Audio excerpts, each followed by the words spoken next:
All right, good evening. Good evening, everyone. Good evening, everyone. I am excited to have you on tonight. We are going to start our program on tonight. It's good to see so many amazing faces on this Wednesday evening. Before I bring up and introduce our moderator for tonight, I just want to make sure that I go over some ground rules with all of you. This is a sanctuary. Look around. This is a church. And our bishop is here. You'll get a chance to see him in a little bit. But I wanted to remind all of you, first of all, there is no eating or drinking with open drinks on our carpet area. So if you have a drink, if you have a container that does not have a lid, I'm going to invite you to take it out or over to the space where the tile is. We have a coffee section in the church. What you think about that? Yeah, so we want to accommodate everyone. We don't want any excuses to come to church. But on tonight, we want you to have a wonderful time. There were some flyers that was out front when you came in. I hope you all had an opportunity to take a look at them. You have scorecards that are there designed for you to listen to what the candidates are saying or what they're not saying, and make some notes.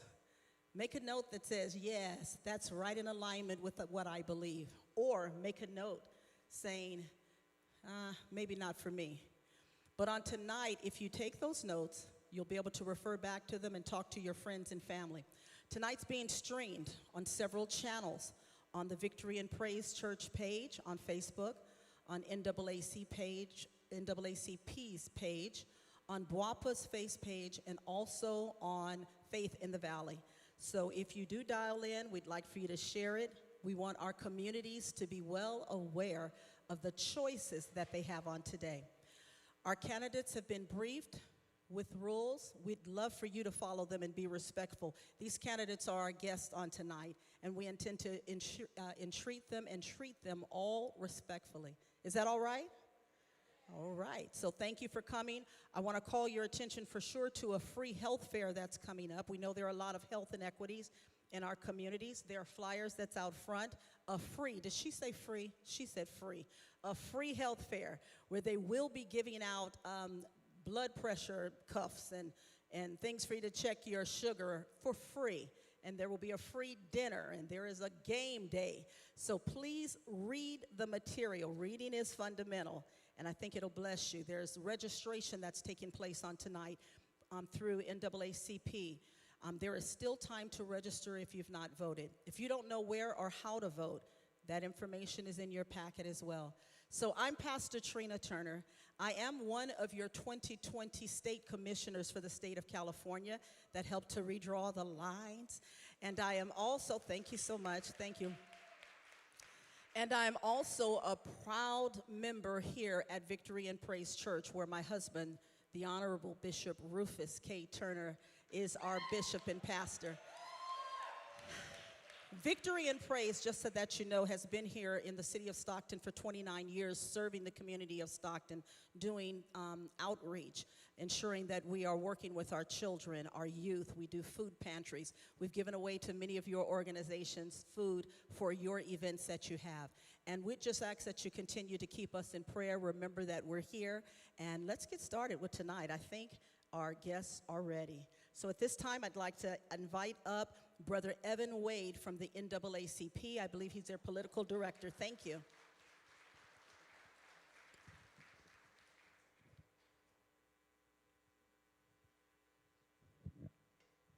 Good evening. My name is Evan Wade. I am a professor of history and social justice studies at San Joaquin Delta College, and also the chair of the Political Affairs Committee of the Stockton branch of the NAACP. On behalf of the NAACP Stockton branch, BWAPA, Black Women Organized for Political Action, Stockton and Tracy chapters, Faith in the Valley, and our gracious host, Victory and Praise Church, we want to welcome you to our 2024 Primary Candidates Forum. As we're joined today, I want to introduce to our stage a couple of individuals. First, I would like to introduce to our dais Bobby Bivens, the president of the Stockton branch of the NAACP, to give a formal welcome. And after Mr. Bivens, we'll have the pastor of the Victory and Praise Church, Bishop Rufus K. Turner, to give our invocation for this evening.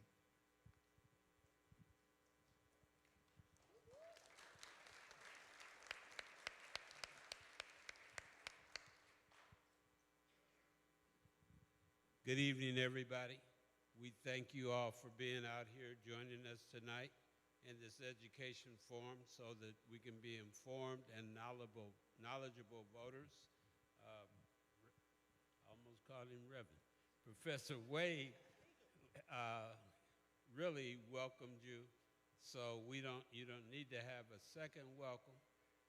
Just want to say, listen up, enjoy the conversation, know when you leave here, or at least feel a little bit more educated so that when you go to vote, you vote for candidates that are best going to represent you and the city. So we're proud to do this, and I'll sit down. Bishop Turner.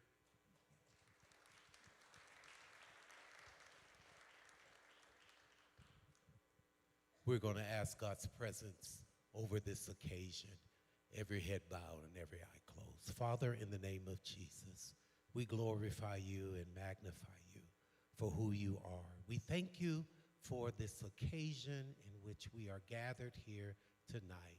Bless every candidate, God. Word their mouths. Hallelujah. Give them the ability to do what they say. We give you glory. We give you honor. Fill the entire space. In Jesus' name, amen, and praise God. It is imperative that we exercise our right to vote. This forum is to give public information regarding the candidates running in federal, state, and local elections. We'll be hosting forums today and concluding on tomorrow. Today's forum will focus on candidates running for Stockton City Council, Districts 2, 4, and 6.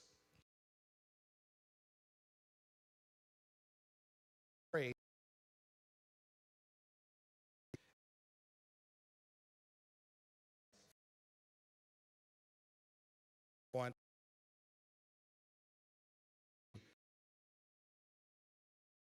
Relate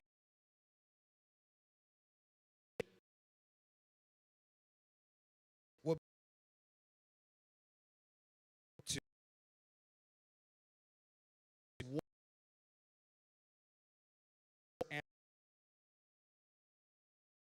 dais.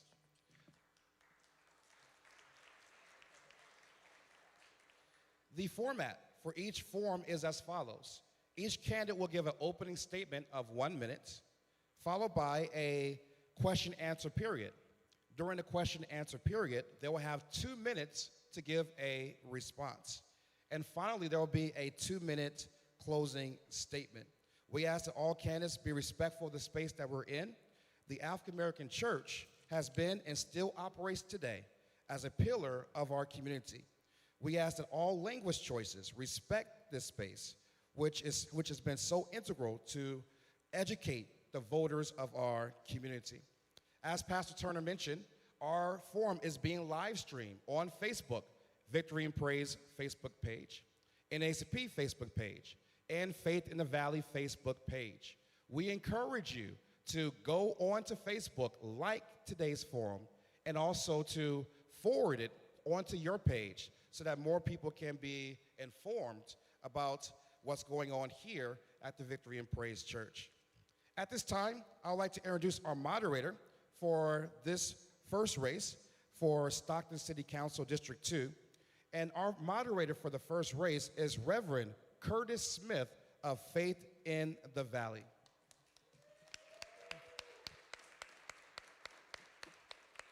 As Reverend Smith comes, he's going to share more about his organization, restate our ground rules, introduce a special youth moderator who will be joining him shortly on stage, and then asking the candidate to begin with the first round of questions.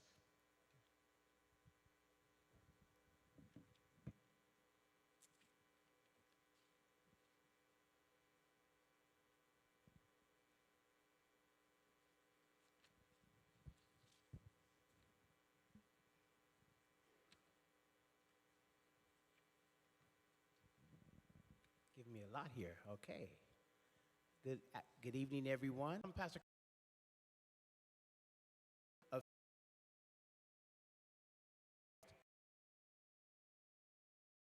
Incorporated, and I just wanted to, yes, go ahead. You can give a hand to that.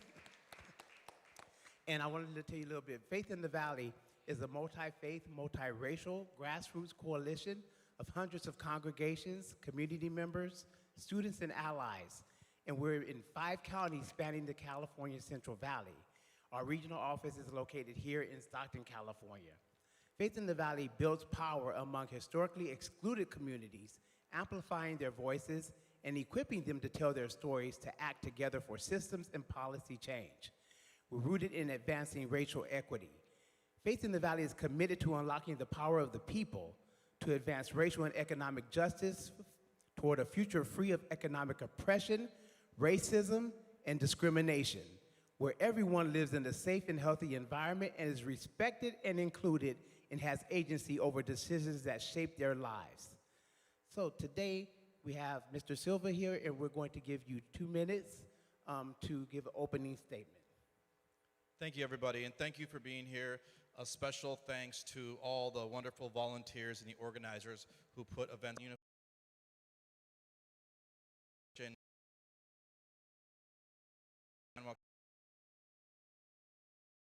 governments. And I'm a graduate of Delta College, where Dr. Wade, Professor Wade is a professor there, and graduated from Humphreys College with a Bachelor of Science, graduated from Leadership Stockton. I currently teach CPR, first aid, and lifeguard training for the American Red Cross, and I'm a business owner. I help to get the pools open in the summertime in this community, and I'm reopening indoor adventures at Naughty Nick's. A lot of you know what Naughty Nick's is, and we're within the next 2 weeks that we'll have a grand opening and get another wonderful venue open for the folks in Stockton. I think the folks in this room, if we're just gonna cut to the chase and get to it, I'm someone that believes in diversity, equality, and I'm a proven leader when it comes to those type of things. I appointed the first African-American city manager in Stockton. I appointed an African-American school district superintendent, a fire chief. Time. Thank you.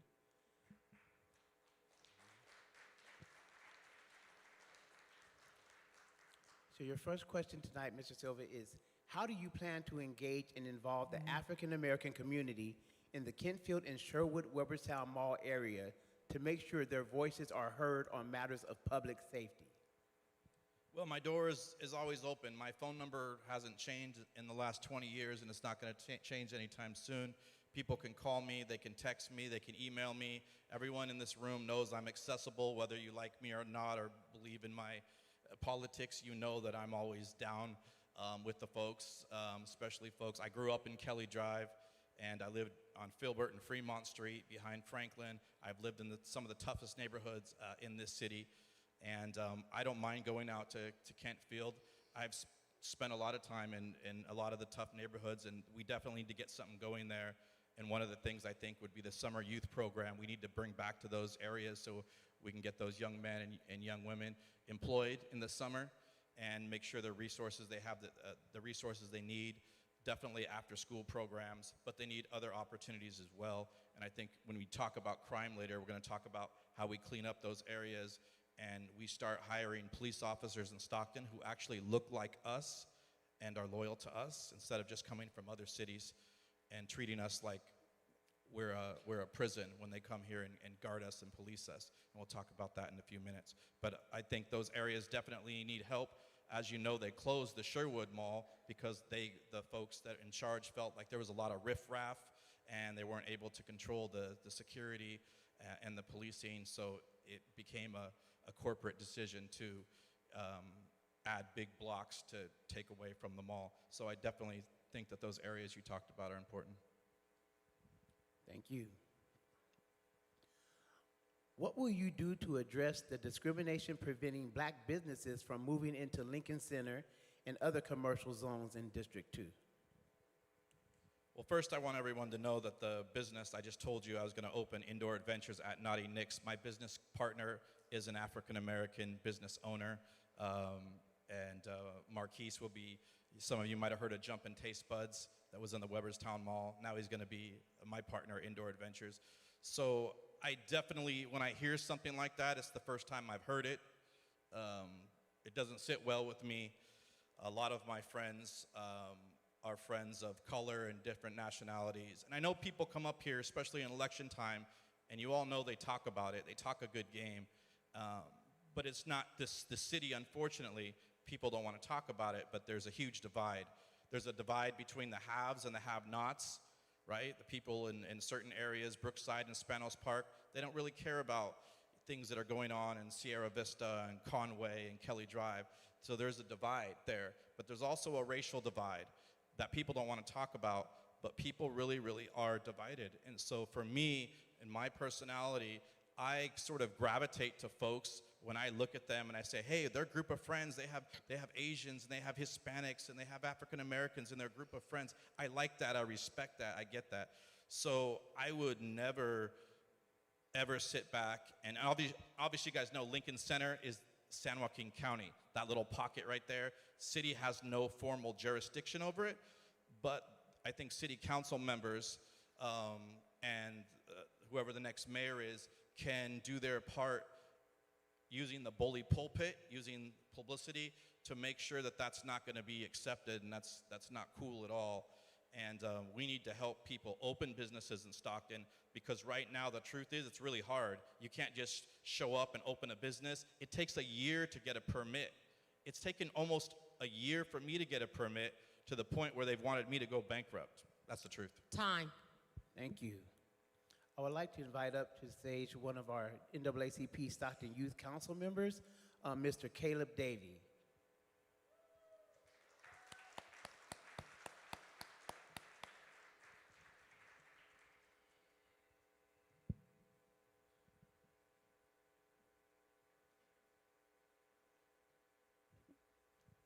Hello, everybody. First, before I start off with my questions, I want to talk about the Stockton Youth Council. Our Stockton Youth Council is dedicated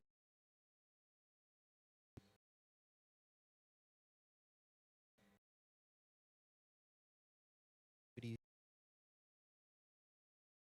water.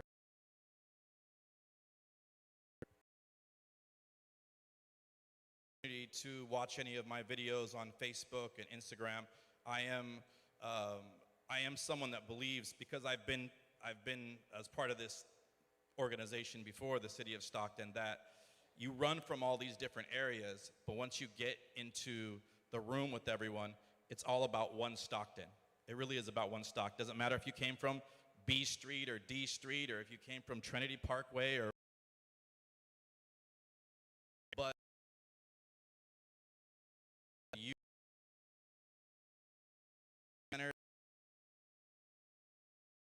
we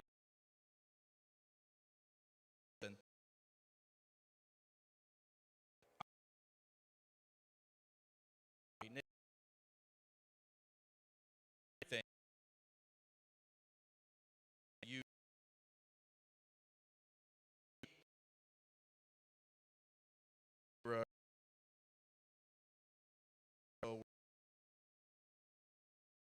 well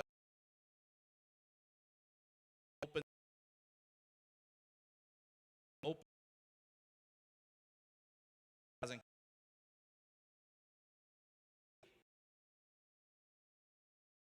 swimming in that slide. I'm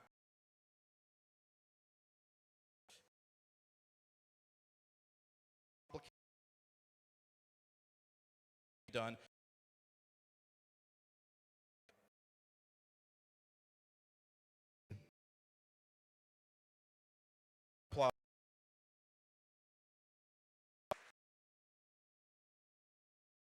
Mr. Silva, what will your platform be during your tenure in office?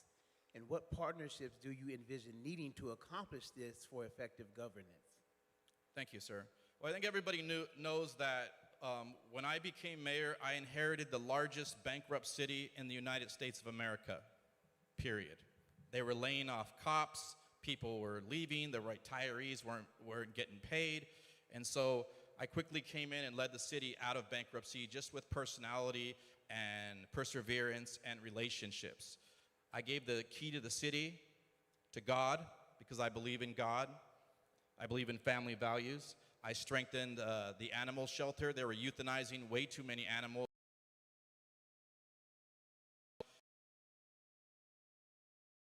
How it was being put to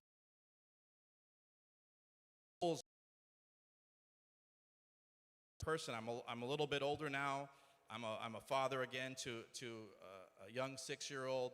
I've learned to keep my circle. My circle was big before. My circle's like this now, right? And so I watch who I hang out with and who's trying to give me advice. But I would say, Pastor Curtis, the first thing I'm going to do is announce police substations in all the hotspot areas of Stockton so the residents don't have to wait when they call 911. The police will already be there. We're going to hire the 100 police officers that they don't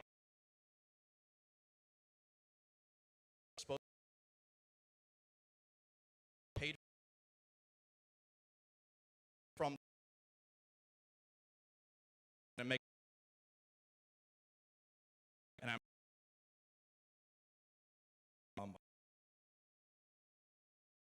can't be million do right.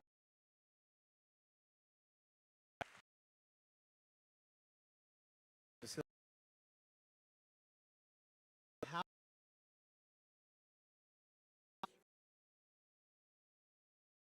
freaking Nobody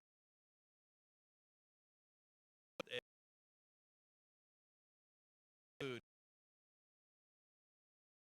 alone, but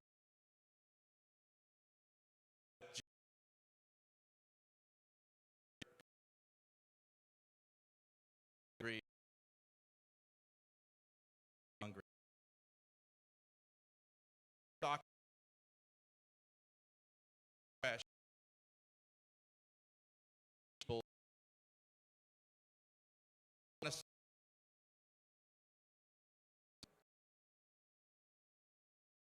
their apartment of young growing. They still need their own half 25 lot of so the nobody like us that has get me city downtown right now.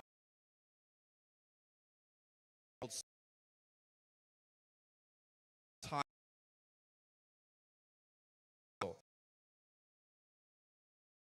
that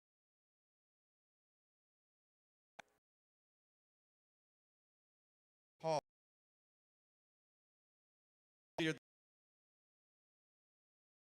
who was to you.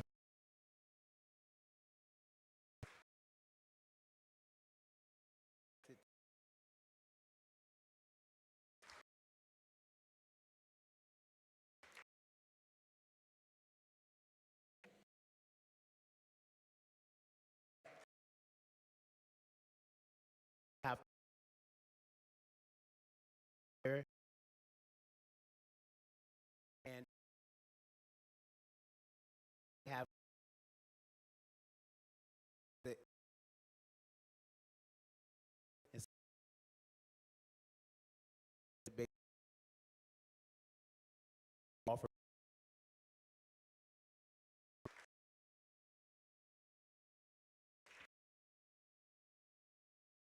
want to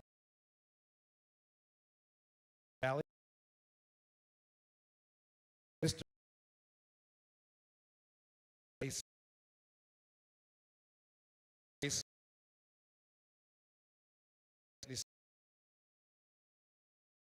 This so agree all state the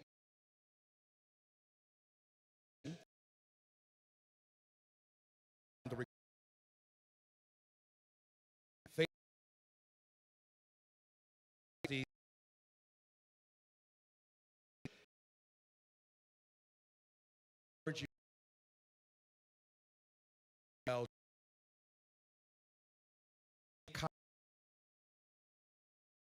back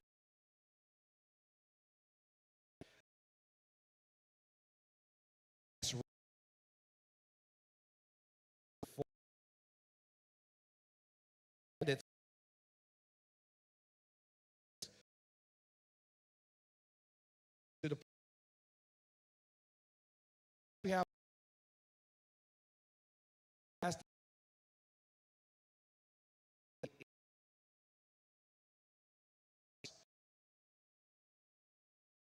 for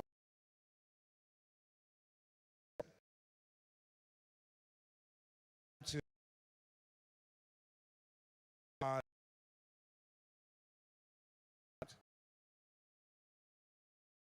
we have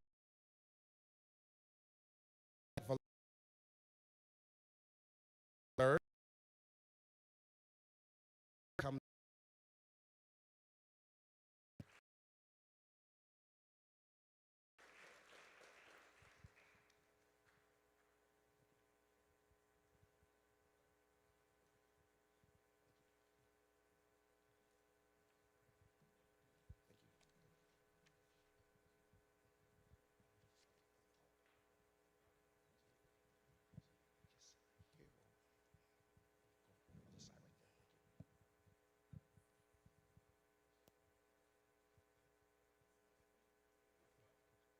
I would now like to introduce the moderator for District 4, for District 4. That is Mr. Richard Stokel of Faith in the Valley. Richard Stokel will go over the rules again one more time, that each candidate has a 1-minute opening statement, and then we'll have a round of questions. He will introduce a special youth presenter to ask a question on behalf of the youth of District 4. And then you'll have each candidate give a 2-minute closing statement. And so at this time, I'd like to turn over to our District 4 moderator, Mr. Richard Stokel of Faith in the Valley. Thank you. Thank you, Evan. Good evening, everyone. My name is Richard Stokel. I am a community organizer with Faith in the Valley. I work predominantly with congregations throughout San Joaquin County.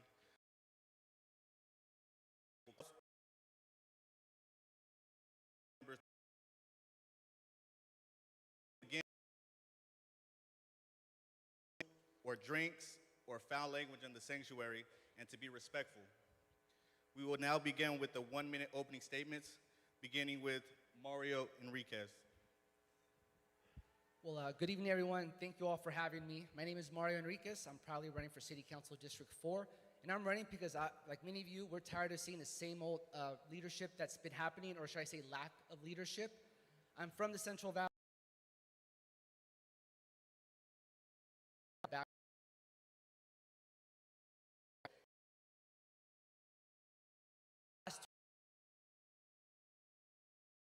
Already working with local elected officials to build the first ever skate park in the city of Lathrop, being part of the most competitive leadership fellowships in the country, the first Stocktonian to do that. And I do that because I fight for Stockton. I want to bring new tools and skill sets that our county hasn't seen, policies that we can actually implement, which is why I went to a top 10 public policy school. So my entire life, I always fought for Stockton, and I always wanted to bring resources back, whether it's tackling our public safety or infrastructure or creating actual good jobs. And we need qualifications now more than ever. Thank you. Thank you.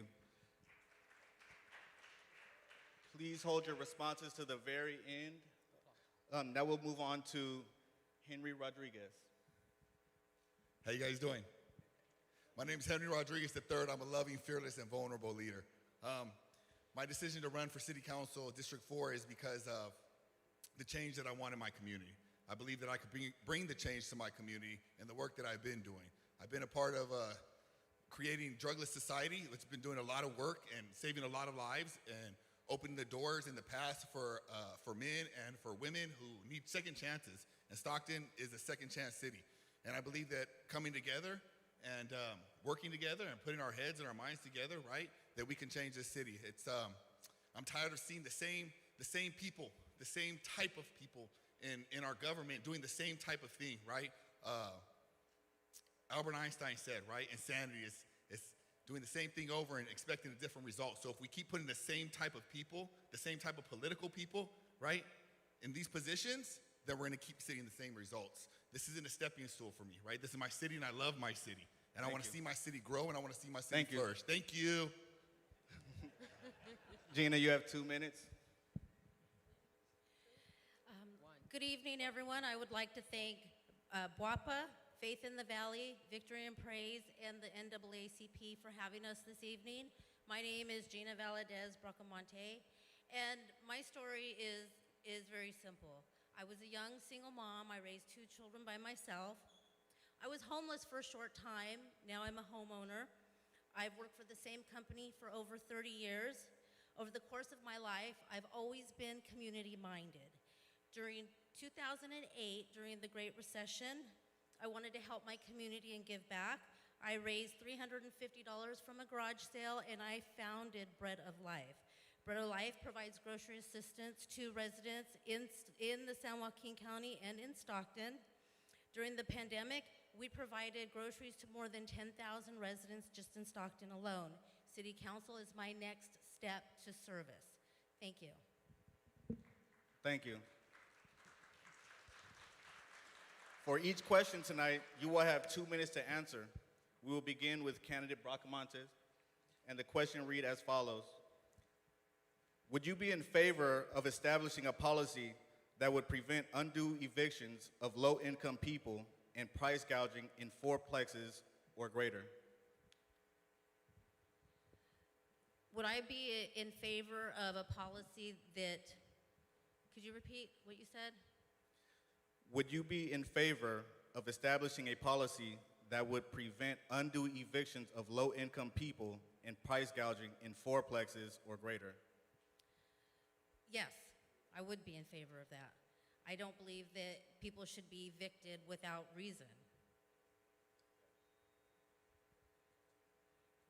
So I do not believe that people should be forced out of their homes without a reason. If they're paying their rent and they're timely and they're paying their rent on time, they should not be evicted. That's what I believe, and I would be in favor for that policy. Thank you.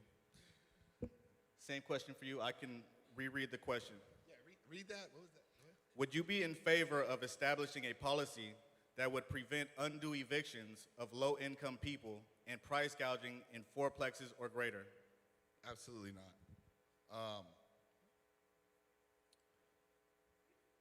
No. I think that's a pretty simple question, man. No, it's not right. You know what I mean? That's the problem, the issue that we have now is people are getting evicted. That's why we have families in tents. We have families, right? Children. They're going to school and the buses are stopping in these unhoused population. They're camps and they're picking up the children from the camps. Absolutely not. No. No, it's simple. No. Thank you. Okay. Candidate Enriquez, would you be in favor of establishing a policy that would prevent undue evictions of low-income people and price gouging in fourplexes or greater? Can you specify what you just said about, there's this one word that I just can't hear. You said income of people? Would you be in favor of establishing a policy that would prevent undue evictions of low-income people and price gouging in fourplexes or greater? So one of the things I know we need to focus on when it comes to housing affordability and our evictions is to actually implement renter protections basis, right? No matter how much you make in this country, no matter how much you make, no matter what part of the city you live in, That's front and center. That's racial equity right there. If you can have renter protections, I don't know about many of you all, but I don't have the luxury of owning a house. I'm a millennial. I take care of my mom full time. And the American dream just seems farther and farther from many of us in this room. How can we pay the bills? How can we talk about evictions and evicting young families, people that actually want to get a house, that actually want to create the American dream right here in Stockton? So that is the work that I want to implement, is to think about what racial equity policies are we creating when it comes to housing affordability.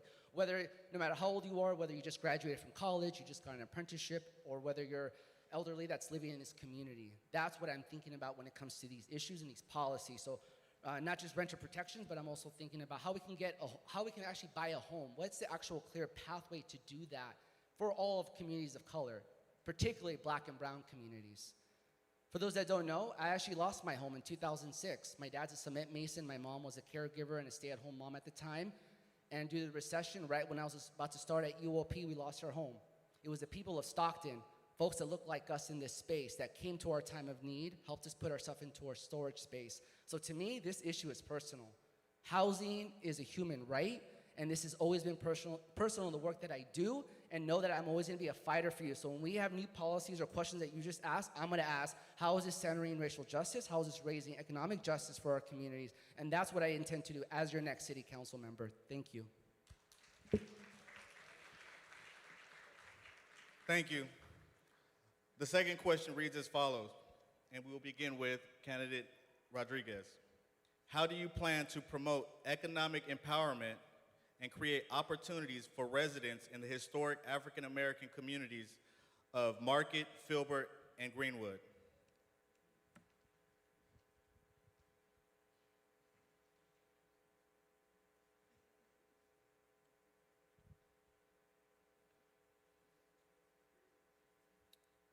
By bridging the gap between the community and local unions. Mostly with the youth, starting with our youth, right? We have, that's a hot area right there, man. And there's a lot of violence that's taking place over there. So what I have going on right now is I'm bringing an emotional intelligence workshop that is gonna be for the youth. It's targeted from ages 13 to 18. With that, we do vocational schooling as well. But what it does is it's going to teach them how to express themselves in a healthy manner, right? So they're not turning to gang violence, they're not turning to drugs, they're not turning to alcohol, right? They're not turning to the streets, right? But what they're able to do is they're able to handle their emotions in a healthy way, and at the same time, we're going to set them up for schooling to be able to take on these careers, these different unions, right? And bridge that gap, man. More community engagement, right? Thank you. Candidate Enriquez, how do you plan to promote economic empowerment and create opportunities for residents in the historic African American communities of Market, Filbert, and Greenwood? Yeah, no, thank you for that question. As I said earlier, my work is always centered around racial justice, and when I think about economic opportunities, there's so many issues that are tied to that. Our housing, our employment, the actual things that we can do to improve our quality of life, our health. All those three things are always things that pop up in my head when I think about economic mobility for our communities, and particularly in black communities that you just mentioned. That's really where investments need to be made. NAACP, I want to applaud you all, because we all know in this room that if we actually invested and put black businesses and economic development in the forefront compared to our white businesses, we could actually create $290 billion in the US if we actually made those investments in neighborhoods like the ones you just mentioned. So that's always what I'm thinking about in terms of how are we actually bringing these economic models, actual procurements that we can actually create for our black businesses, how do we even create businesses to empower our black business owners to do the work, because they're ready to do the work. We're intelligent, we're mighty, we're Stocktonians. We know what we have to do. We just have to be able to, as city council members, create and help bridge that gap to give them the tools to be successful. What's the timeline? Being strategic. 5, 10-year strategic plans for our economic development models. I ask city council members, I'm proud that I actively go to city council meetings. I've been going for 13 months. I take notes, I listen, I show up, and I hear the issues that are happening in your communities and our communities. There are models that we need to implement that aren't being implemented, and that's the frustrating part as a candidate. But best believe, as your next city council member, I'm gonna fight and implement these tools and strategies to have incubators, to actually have small business hubs in these neighborhoods and saying this is why we need to invest in these communities, because we have $290 billion in our country if we invest in our black business owners. Thank you. Thank you. Candidate Bracamonte, same question. How do you plan to promote economic empowerment and create opportunities for residents in the historic African American communities of Market, Filbert, and Greenwood?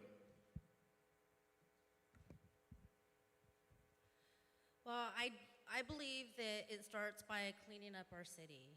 I think that businesses do not want to come to Stockton. They don't want to do business here because, quite frankly, our city is a mess right now. We've got a homeless crisis. There's trash everywhere. I think that we as the city and the community everybody needs to have some skin in the game, and we need to clean up our streets, our sidewalks, our parking lots, and make it more attractive for people to bring high-end businesses so people can earn a living wage here. We don't want our children and our grandchildren growing up working for a minimum wage job. And these large businesses are not going to come to Stockton until we do something about the city that we live in. And that's how I believe that we're going to start to make the change, not in every neighborhood. Thank you. As we move on to our third question, I do want to say that we have 2 minutes. So question number 3, we'll start with you, Candidate Enriquez.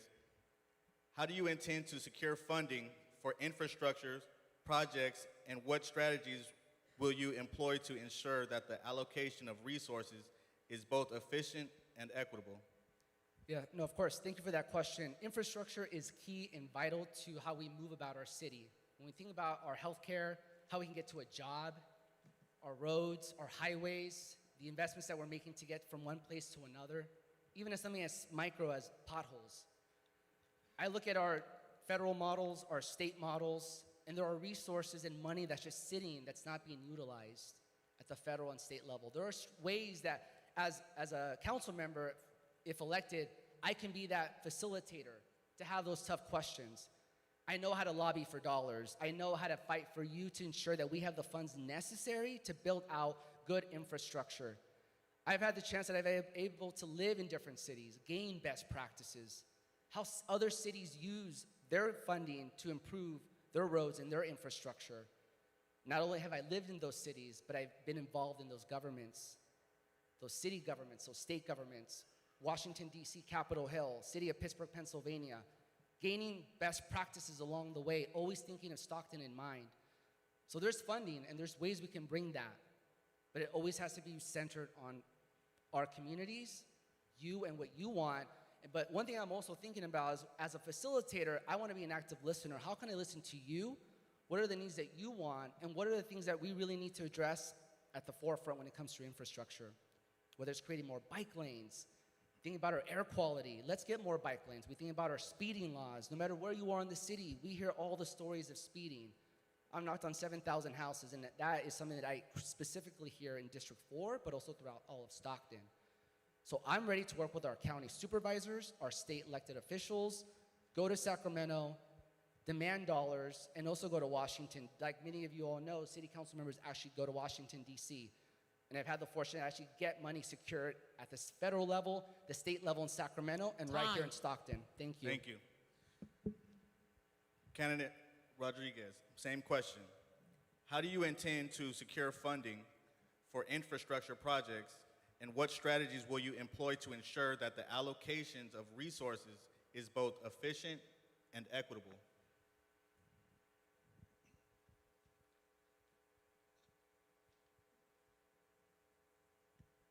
The funding's there. The money's there. We've got it. You know, I think it all has to do with being transparent, right? Everything, we need more transparency, and that's what I believe that I could bring, and I will bring to the council and to our community, is transparency. I mean, the people need to know what's going on. They need to know exactly where the monies are being divided and where it's at, and what pot is going to. There's I'm not even gonna get into it, but there's areas that there's money tucked away that the city needs to know, that the community needs to know. And I believe in total transparency, man, right? And securing the funding, it doesn't need to be secured if we already got the bag. We got the bag. It's there, right? We got the bag. So, transparency, making sure that everybody knows what's going on, making sure that everybody can see, visualize, and it's down on paper, and we know, because there's a lot of like hidden pockets, man. And I'm tired of the hidden pockets. I've been at the city council meetings too, right? I've sat there and I've listened, and when they ask them, oh, where's this allocator? Where is this? And they say, oh, it's we don't have a place for it, right? So there needs to be transparency, man. Thank you. We've already secured the bag, I'll tell you that. Candidate Bracamontes, same question. How do you intend to secure funding for infrastructure projects, and what strategies will you employ to ensure that the allocations of resources is both efficient and equitable? So I believe that perhaps maybe re-looking at the budget, because right now Stockton is on a limited budget. As we know, public safety is 85% of our budget. If you don't know that, public safety is 85% of our budget. So there's not a lot of money left to move around. I do believe that thinking outside of the box and going to other resources like the state, the county, Caltrans, and even federal grants to help with the infrastructure. I'm very resourceful. I'm a resourceful person my whole life. I've been a resourceful person, and I do think that there are resources that we can tap into that we haven't quite tapped into yet. That would be one thing that I would do to secure the funding for the infrastructures. I also think that developing relationships with other politicians in some of these seats is a good way to bridge the gap by having good, solid relationships. Because when you have a good, solid relationship and you're advocating for something, then it's like the more people that you know with relationships, it's going to help you in your cause. And I know that from experience in my own life with my own business and my own nonprofit. Relationships are everything, and I believe that that's what I would do to strategize as a city council member. Thank you. At this time, I want to invite a young leader from the NAACP Stockton Youth Council, Deshaun Amy.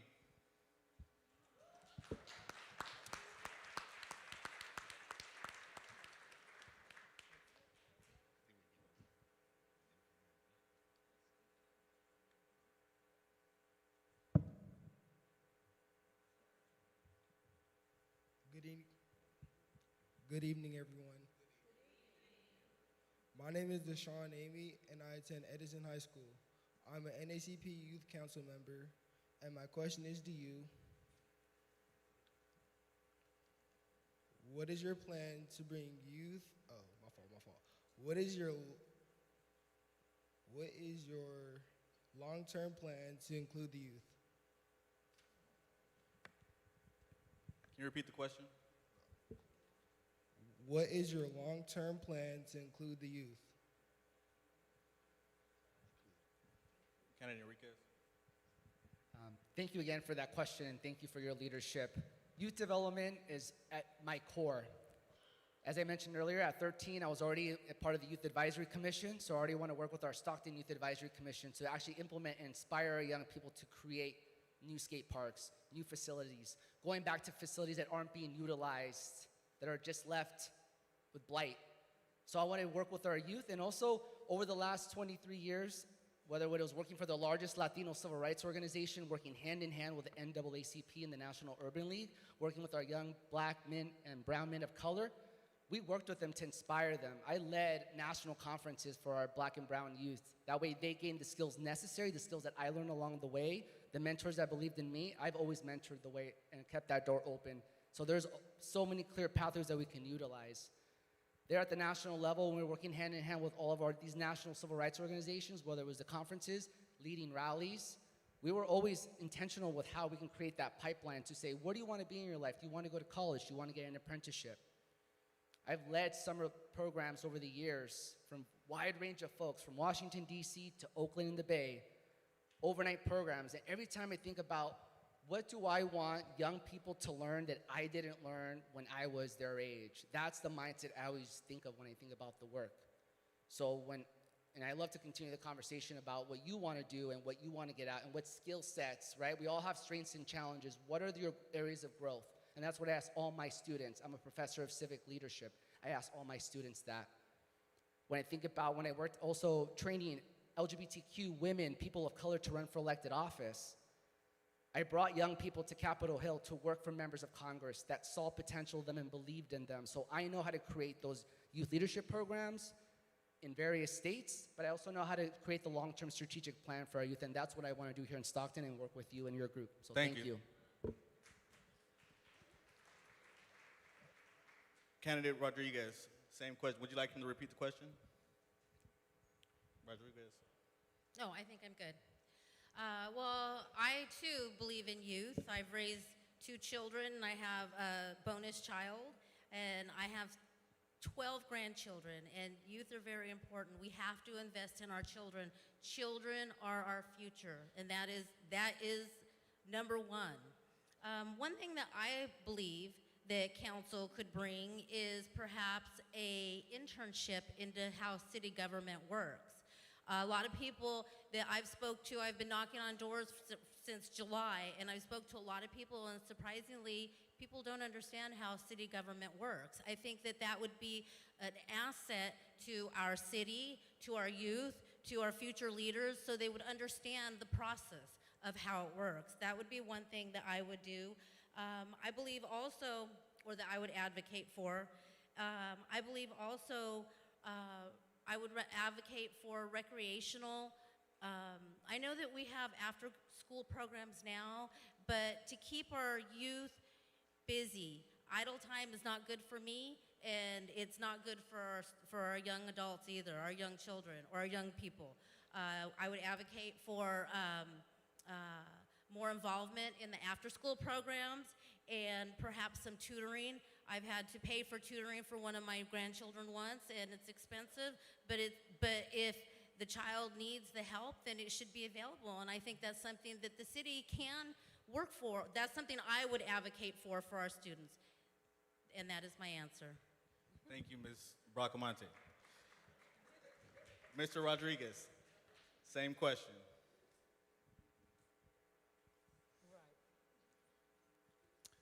Good job, young man. It takes a lot of courage to come up here. I tell you, I'm like this. So I just want to say, first of all, I would team up with people, right? Because we don't need to necessarily just go to the city, the whole council, and the whole board to work with our youth, right? I've been doing the work with our youth. And what I could do and what I would continue to do and what I would bring at a larger scale is I would team up with Tim Brown. I would team up with Lavelle Hopkins, right? Gentlemen like this, and get more youth activities, right? Because those men are putting in the work in our community already, right? So to utilize people that are already doing it, right, as myself, and to connect and to bridge that gap, right? To bridge that gap and to bring it together, right? There's a lot of things that we could come, bringing you guys, including you guys. What would you guys like to see for our youth? What would you guys like to see for our children, right? And capitalizing upon that. What would you like, young man? That's what I would like. I would like to involve you guys, right? Do more townhomes. Have more town halls with the community. There's not enough of them. There's very few, right? Get the parents involved. Community leaders involved. Good job, dude. Thank you. Can we give a round of applause to our young leader, Deshaun Amy? Good job. Now we are on to our final question, and we will start with Ms. Bracamonte.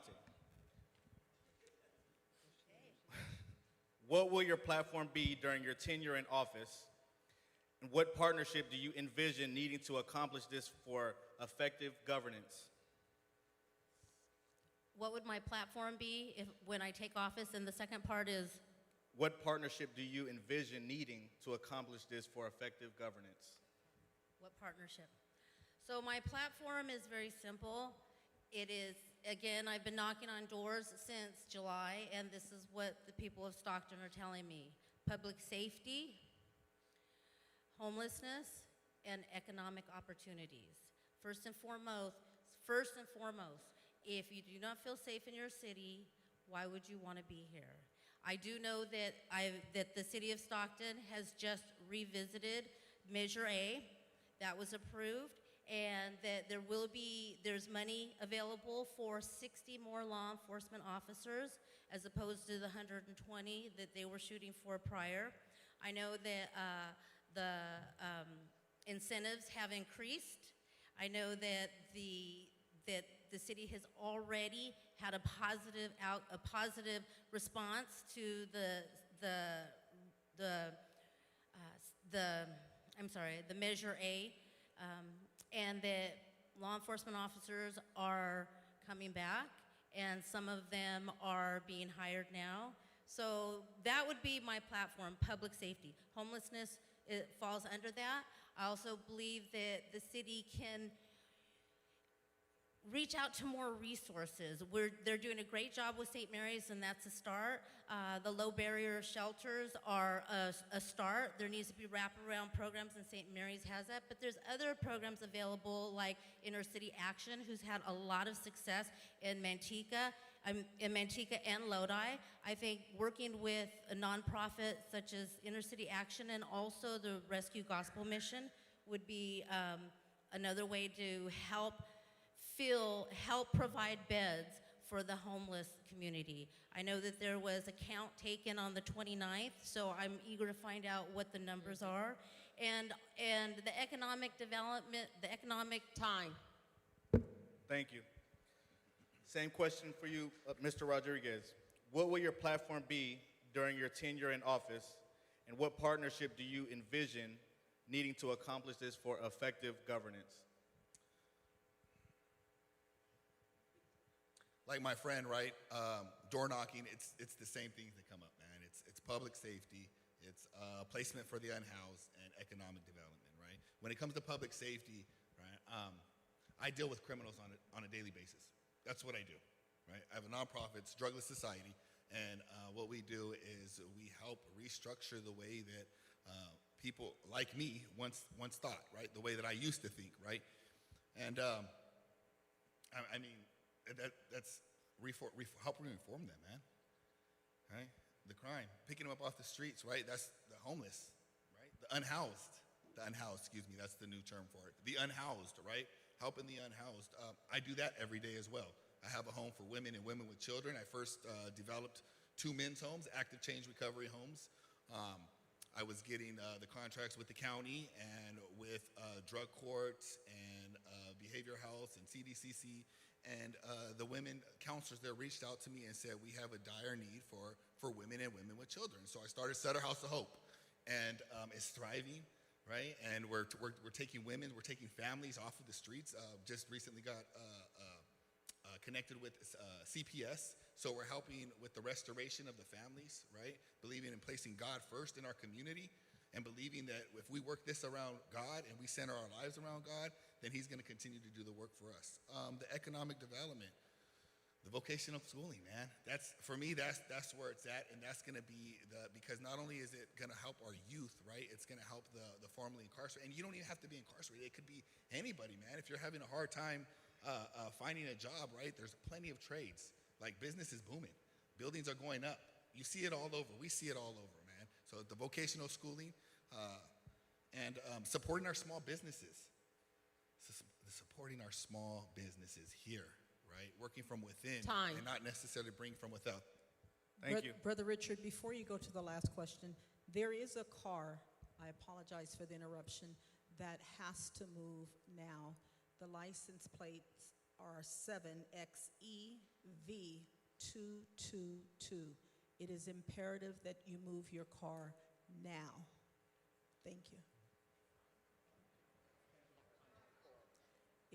The lights and plates says, it's a black Honda Accord.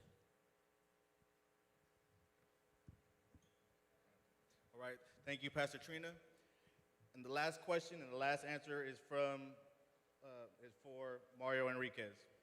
What will your platform be during your tenure in office? And what partnership do you envision needing to accomplish this for effective governance? No, of course. Great question. So one of the things that we already have a 100-day plan if elected for City Council District 4, because I know that what you all do in the community matters. I know that lives are at stake.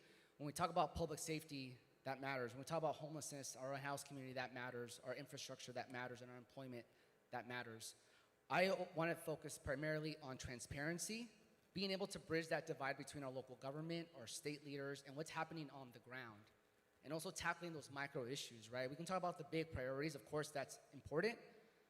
Particularly in District 4, I think about the trees that are being knocked down and people not knowing what's going on in their street corner. When they think about the pride flag being raised, when they think about air quality actions happening in our communities, those micro issues are important as well. But more importantly, I want to be able to work with you all in the room. NAACP Stockton chapter. You are all community leaders that bring insights, knowledge, institutional knowledge to address the racial injustices happening in the city of Stockton. So as we build this transparency, I want to focus on building the relationships, as I have been for the last couple of years, not just in city council, as I've actually been going for 13 months, but out in the community, working with our small businesses, someone who's worked on the Miracle Mile serving food, while also being a professor and running a student multicultural center on campus. The struggle is real for a lot of families, but I don't need to tell you that. There's a lot of struggles happening. I want to work with Captain McFadden and the police department and go in and figure out what's going on. I want to be intentional. I want to work for you. I want to be thoughtful. I want to be a consensus builder. I could have all these visions, but I can't get to that point, and we can't get to that point together if we're not building consensus, which is why I'm always going to be upfront and clear with you with my policies, bringing you all into the policy discussions, policy roundtables, to actually get to what the issues are important for all of us. Thank you. Thank you. At this time, I appreciate each candidate for their responses on tonight's questions.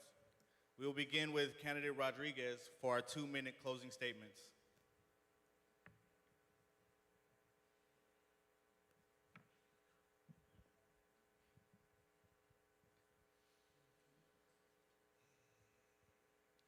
As I said, my name is Henry Rodriguez III. I'm a loving, fearless, and vulnerable leader. I love my city. I love my community. And I love the people that make up my community. I'm tired of seeing the same old tap dance and pony show, man. Hearing really good things, right? But they're nothing being produced. I want you guys to pay attention to who you're going to vote for. Don't listen necessarily to what they're saying, but look at what they're doing, right? Why do you need to come into a position to do community work? You don't.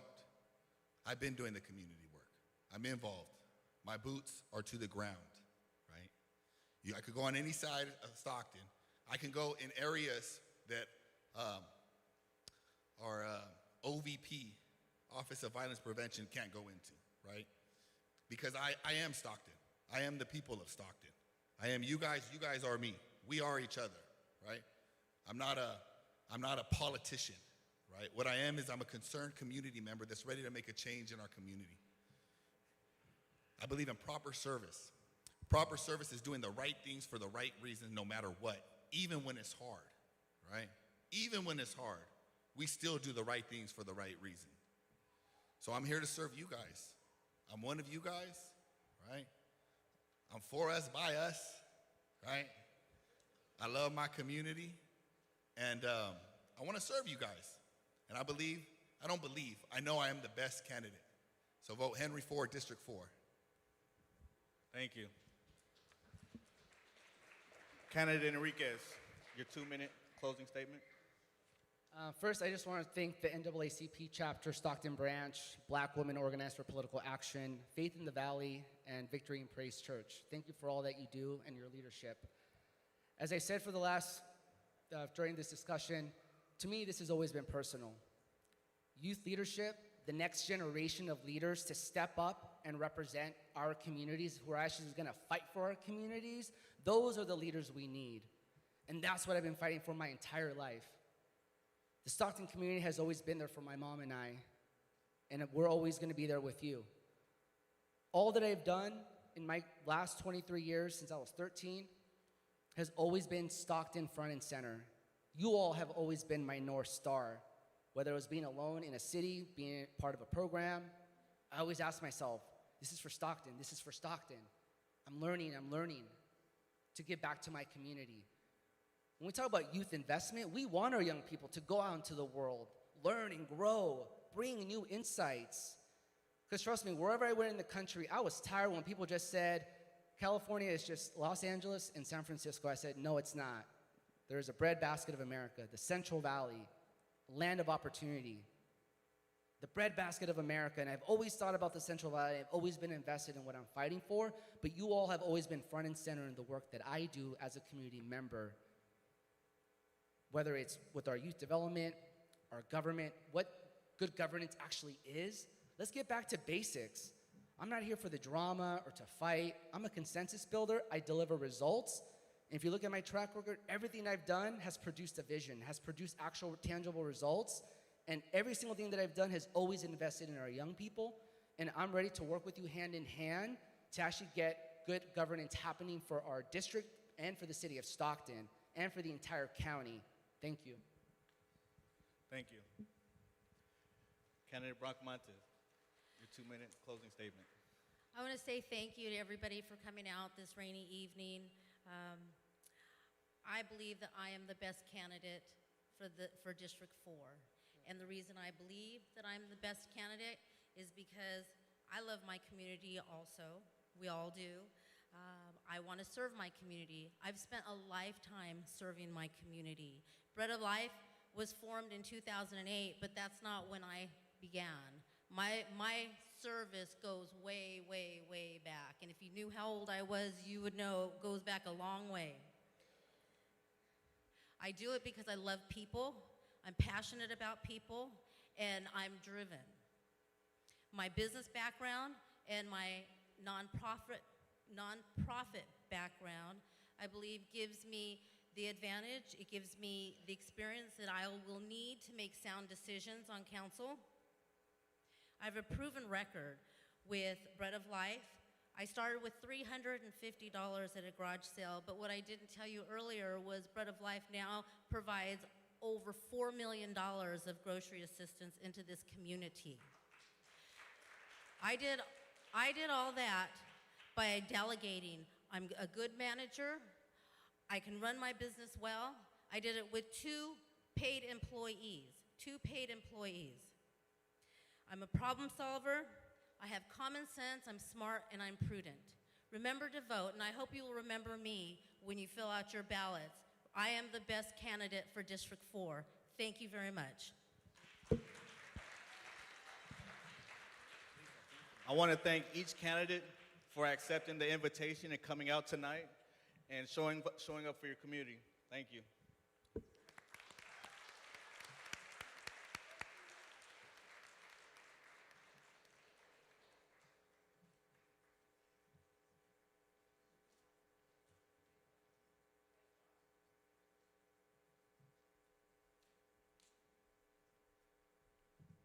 I want to thank our moderator for the District 4 City Council race, Mr. Richard Stokel of Faith in the Valley, as well as our youth moderator, Mr. Deshaun Ami of the Stockton Branch NAACP Youth Council. Give them a round of hand for moderating. And once again, we want to thank the candidates who came today for District 4, Gina Valdez Bracamonte, Mario Enriquez, and Henry Rodriguez III. Thank them once again with a round of applause. Thank you. I want to make a quick announcement, and that is about voting. It is imperative that we understand the importance of voting in the primary. This year, we have to vote 2 times. One in the primary, the second time in November for the general election. If you are not yet registered to vote, we encourage you to register today. We have in the back at the entrance registration cards, and the NAACP Stockton branch will walk you through the registration process. Here in California, you can pre-register at the age of 16. And so anyone who is 16 or 17, you're not 18 yet, you can pre-register. And what that means is that on your 18th birthday, you are a registered voter here in California. And so we encourage you to register to vote if you have not done so yet, all those who are 16 and older. Also, if you have changed locations, you have moved to a different address from the last election cycle, we encourage you as well to update your registration information in order to vote for this year. As you're looking at your voter status, we this year have new districts. From the last census, we've had a redistricting. And so you may be in a different district for city council. And so you want to make sure to look at what district that you are in. At this moment, I want to have the next candidates come up for District 6.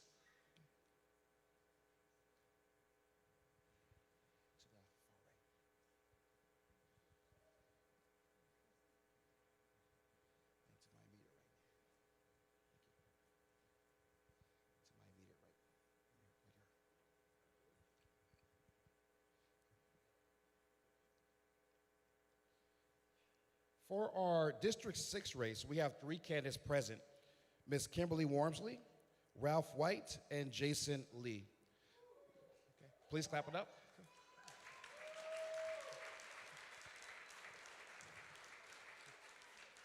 We have invited all candidates for the race to attend, and so we want to thank those who are able to be here. At this moment, I want to introduce our moderator for today's race, Ms. Jasmine Delafos of the Victory and Praise Church.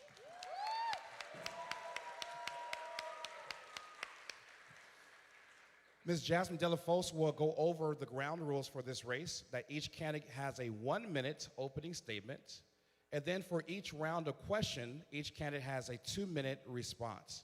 And then following will be a 2-minute closing statement. She'll also remind the candidates that we are in a sanctuary, a very sacred space. And as we're in this sacred space, we want to be respectful of this atmosphere. And she'll also introduce a youth moderator to come up and to ask a question on behalf of our youth. I want to remind the audience that as we are here in person, we are also broadcasting live. And so we have many members of our community who are watching virtually. As they're watching virtually, we ask, please do not applaud until the end of the panel. Ms. Delafos will let you know when to applaud. This helps when it comes to allowing not just time efficiency, but it helps us as well when it comes to allowing the information to go forward. Our mission and our goal is to spread awareness. Where do candidates stand on the issues? And so we want to make sure that everyone in the space and everyone watching virtually is able to hear clearly what each candidate is saying. At this time, I'd like to turn it over to our moderator for District 6 race from the Victory and Praise Church, Ms. Jasmine Delafos. Thank you, Professor Wade. Greetings again. My name is Jasmine Delafos. First of all, I want you to take a look around the room and just give it up for everybody who has showed up today.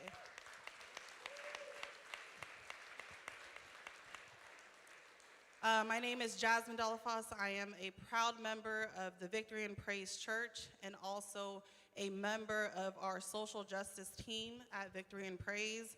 Victory and Praise is a 700-member congregation that has been actively serving in the Stockton community for over 29 years. Our San Joaquin, our Victory and Praise social justice team ensures that our congregation, Victory and Praise, is 100% civically aware and engaged voting congregation. And we empower all those who are in our community to embrace what it means to be actively involved by creating the beloved community here together. Before we get started, I started this work as a youth organizer, and I want to begin this session with a young person. So I'm going to be inviting Caleb Davey, who is with the Youth Council of the NAAC. Please give it up for him while he asks our first question for this panel.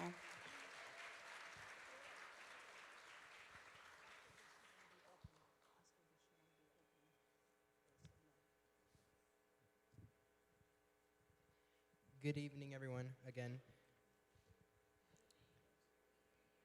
My name is Caleb Davey. I am the second vice president of the NAACP Youth Council. I am covering for our president, Amaya Fields, who sadly could not be here. I will start off with my question. What will your youth development program include?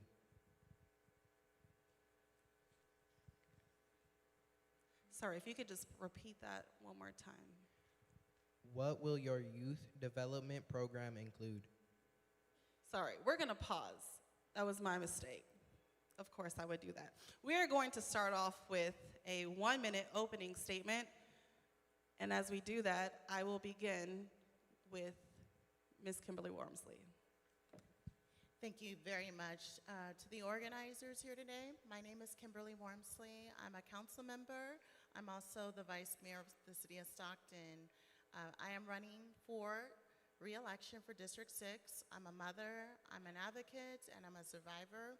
I have lived in South Stockton all of my life. I grew up in South Stockton. I went to school in South Stockton, and I understand the challenges that we have and we face as a community. So I'm looking to seek your support in my re-election for District 6, the city of Stockton. Thank you. You know, I would like to see the hands of everyone that live in District 6, if you know where you live. No, just be honest. Now, you don't live in District 6. No. Oh. You live in District 6, you moved over there? All right, thank you. The problem is you only have about 5 or 6 people that live in District 6 right now, and you see the crowd. So when all that clapping get going, you know it's not from District 6, so I don't worry about that, all right? Now, listen. I have been on the city council longer than anybody ever served, black or white. I served 16 and a half years on the city council. They had to change the whole voting process to get me off the council. That's how black, how powerful I was. I had I named 5 parks in the city of Stockton. Reverend Williams, Reverend Peterson, Reverend Hudson, and then I named a Mexican who was from Gleason Park, and then I named a black park over in District 6 at that time, which was Jesse Neighbors' district, Vice Mayor Neighbors sitting down there. Time. Thank you.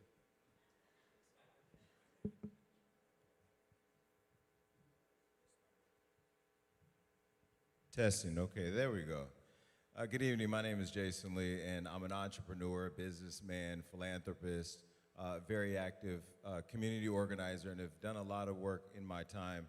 My professional career started here in Stockton at SUSD, working at Stagg High School. But most people know me as Jason from the South Side, Jason with the ponytail, Jason, whatever you may have heard or whatever you may have seen. But, you know, I'm back in the community because of the need my friends, my family, and I want to see in this community. I'm not going to sit here and belabor you with my resume, because if you want to see it, you can go and find it. What I will say is that I've spent all of my career, whether working at SUSD as Stagg, Stanislaus County as probation, working at the union with Kaiser, everything I've done, even leading the Trayvon Martin campaign, has been about service. And even becoming an entrepreneur and building a $50 million company, I'm back to demonstrate that and be the action that we need. Thank you. Thank you. All right, I am going to pass it at this moment to Caleb Davey. Thank you. Okay, I'm going to switch up the question currently. How do you plan to involve young people in decision-making processes within the city council? And I will begin this first question with Jason Lee. So my return to Stockton about a year and a half ago started with the implementation of my nonprofit Hollywood Cares and the I Am Ready initiative. The entire initiative that most people that have had the opportunity to see in action has all been about how to activate and invest in young people.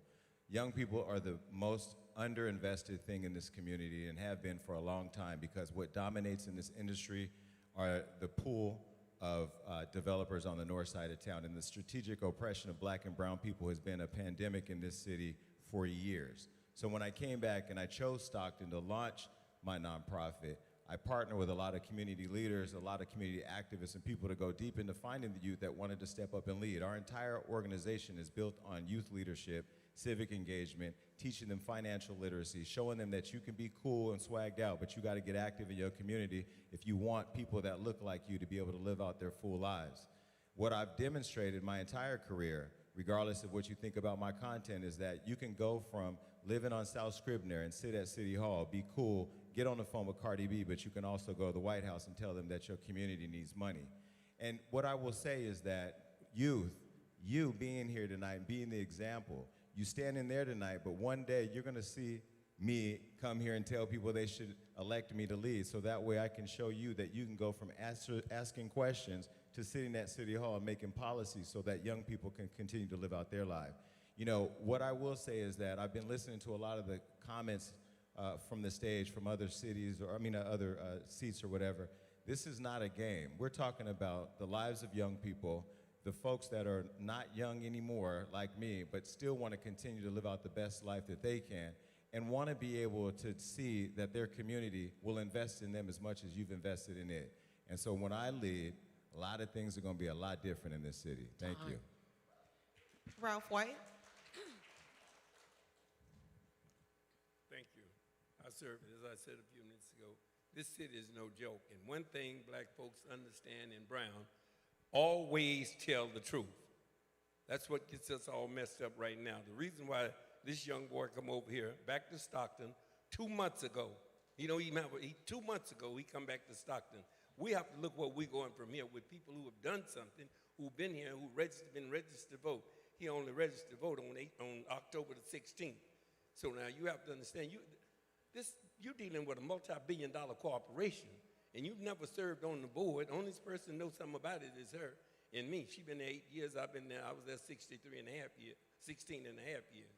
So you have to understand you cannot. And the best thing you always do is never lie to your people. Enough people have lied to you. And I served there, and I had over $109 million spent in District 9 at that time, District 6 now. Every sidewalk, curbs, and gutter you see out from 7th Street all the way down to, we used to call it Plum Natalie. Every one of those curbs and gutters was put in there by me. I am the one who got Western Ranch built when I was on the council. Vice Mayor Jesse Neighbors can tell you the same thing. It was his district, and I was the one that turned Vernon over to do it. I built a few houses in Western Ranch myself, and I also got the other one built was Little John Creek. You can't top what I do because I know what to do when I'm up there with those kind of people. They will flip you like a hotcake if you don't know, because you're dealing with some really smart people up there. Thank you. Kimberly Wormsley. Thank you for that. I think that, first and foremost, let's just be clear that our children are our greatest assets in this community. I'm going to start with intergovernmental relationships. As a council member, it is so crucial to have an alliance with our school districts. The city of Stockton has multiple school districts, a total of 3, with Stockton Unified School District being the #1 or highest ranking school in the city with the largest amount of our kids. Having relationships, building those alliances so that we could collaboratively tackle the issues with our young people. From poverty to mental health to illiteracy, these are the challenges that our young people face today. We forget that 2 years ago, we all shut our front doors, locked our houses, and was told that in 3 months we can come back because we were in the middle of a pandemic. Well, those 3 months turned into a year and a half. Our kids lost so much due to the pandemic, and we have done not enough to reinvest in our young people. So again, it's about building alliances with county mental health to make sure that services are available. Once again, it's about bringing youth to the table and having true and real conversations about their needs. And lastly, let's talk about poverty. Let's talk about the fact that so many of our young people live in poverty every day of their lives. They need a pathway to build jobs, careers, and to build hope and build future. We will not get there by being divisive. We will not get there by tearing one another down. Our community is in a state of emergency, and we need to make sure that we are building real collective conversations and discussions and solutions about our young people, our greatest assets. Thank you. Thank you so much. Please give it up for Caleb for that question.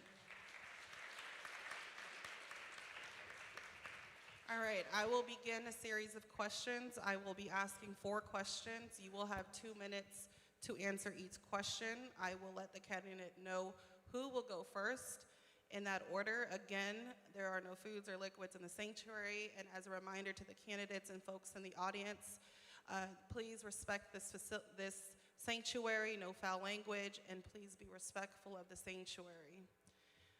Our first question, and this will go to Kimberly Wormsley. What is your plan to alleviate the pressures and hardships of housing insecurities and homelessness for African Americans in District 6, especially in regards to children and the threat that housing insecurity poses to family unity?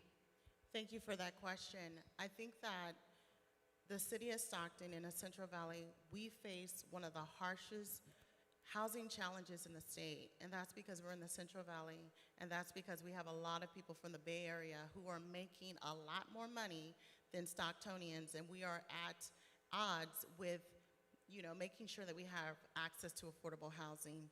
First and foremost, workforce housing is super duper important. I'm currently on the San Joaquin County Council of Government, and we are formulating a housing trust fund. And that is a fund that's going to be utilized to create supportive housing and workforce housing. That means this is housing that's available for people in the workforce, people like you and I, who may be ousted because the rent is too high and/or we don't have the affordability to buy. And so with that being said, we're creating that workforce development through that supportive housing, through Measure K, through SJCOG. Also, when we look at people who are coming in to build housing, we may want to do tax incentives to ensure that they're building in South Stockton. I think that the construction and different areas in South Stockton is coming into fruition. However, we need to make sure that we have a pathway for people of color to be able to purchase homes. And secondly, I think workshops and educational sessions so that people understand the virtue of what it takes to purchase a home is critical. And again, all roads lead back to poverty. So if we are not building a workforce where people in this community can create and sustain jobs so that they can purchase a home, we're not doing our homework. So again, it's about building homes, workforce accessibility, and again, that educational workshop. Thank you. Jason Lee. I'm not a politician. I'm only going to speak as a businessman and somebody who has a heart. Both of the candidates on this stage are both a part of the problem. You have one person who's a known slumlord. You saw the video online that we put up there, and you know the people that live in the houses he has now won't be any better off if he's leading the whole city. So if you want to live like those folks, go and vote for him. When you talk to Kimberly Wormsley, she sounds good. She didn't even want to come in the green room tonight because she was afraid to be by me. She's afraid to be by you. You never see her on the South Side. When you talk about housing, let me talk to you about the problem in the city. Strategic oppression, and she's a part of it. Why? Because the people who paid her to get up here tonight, if you go look at the books, they're all the white developers on the north side, and they own those votes. Who funded my campaign? Me. Why? Because I'm not for sale. Let me talk to you about a couple things. One, I saw a video online of a young woman who's homeless right now because she makes $1,500 a month and her rent is $1,400 a month.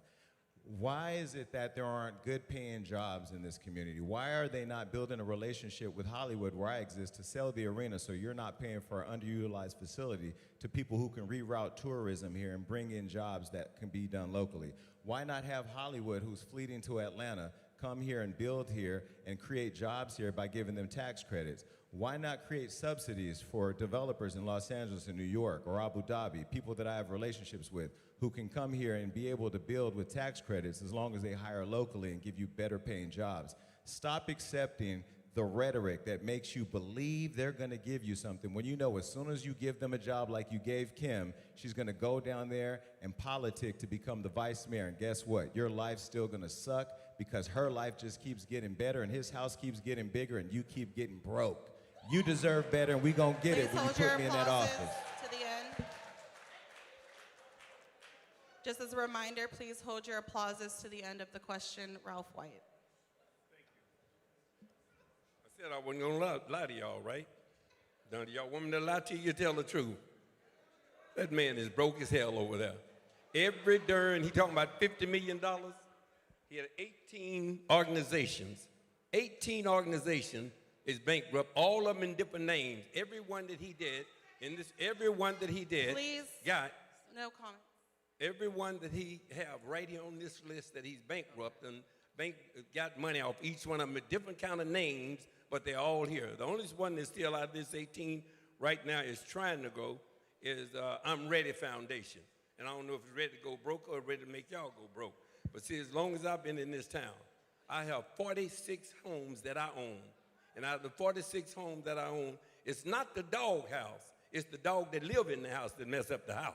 You understand? And it was his cousin that was running around taking pictures, not nobody else.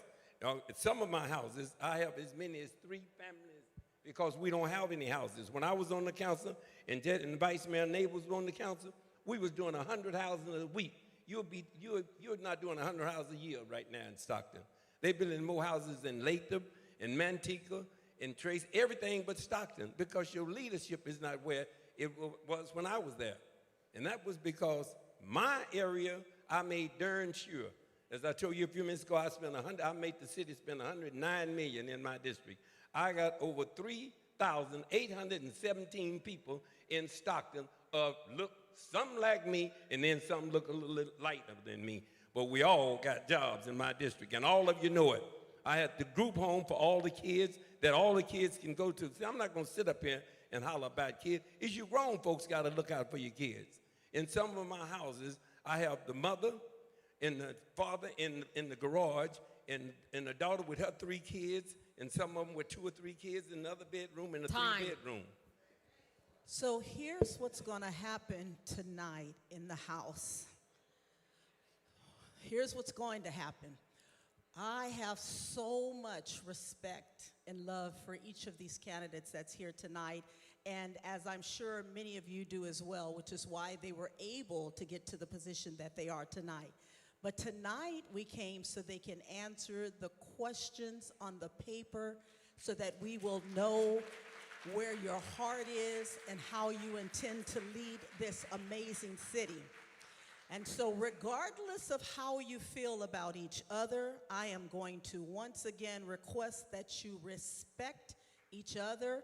I do not want any name calling, for sure, no profanity, for sure, no attacks. Just answer the question and we will vote based on the stats, based on the reputation, based on the history of what you show us. And beyond that, we're going to go do our own research. But for tonight, let's just send forth some love. And we're not here ignorant concerning anything. We're going to hear what you're saying and we're going to do the work. Okay, but let's do it civilly on tonight. Thank you.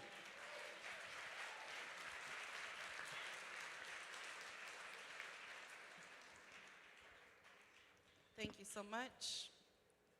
Back to why we are here. Infrastructure is a critical aspect of urban development.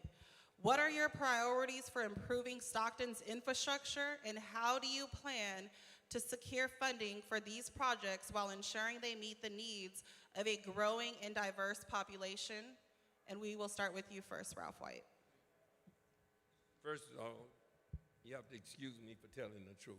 Okay, I don't mean to do it, but I'm just going to tell the truth if you want it. If you don't want it, don't listen to it. We want the truth all of you, Jesse Neighbors and I went to Washington, D.C.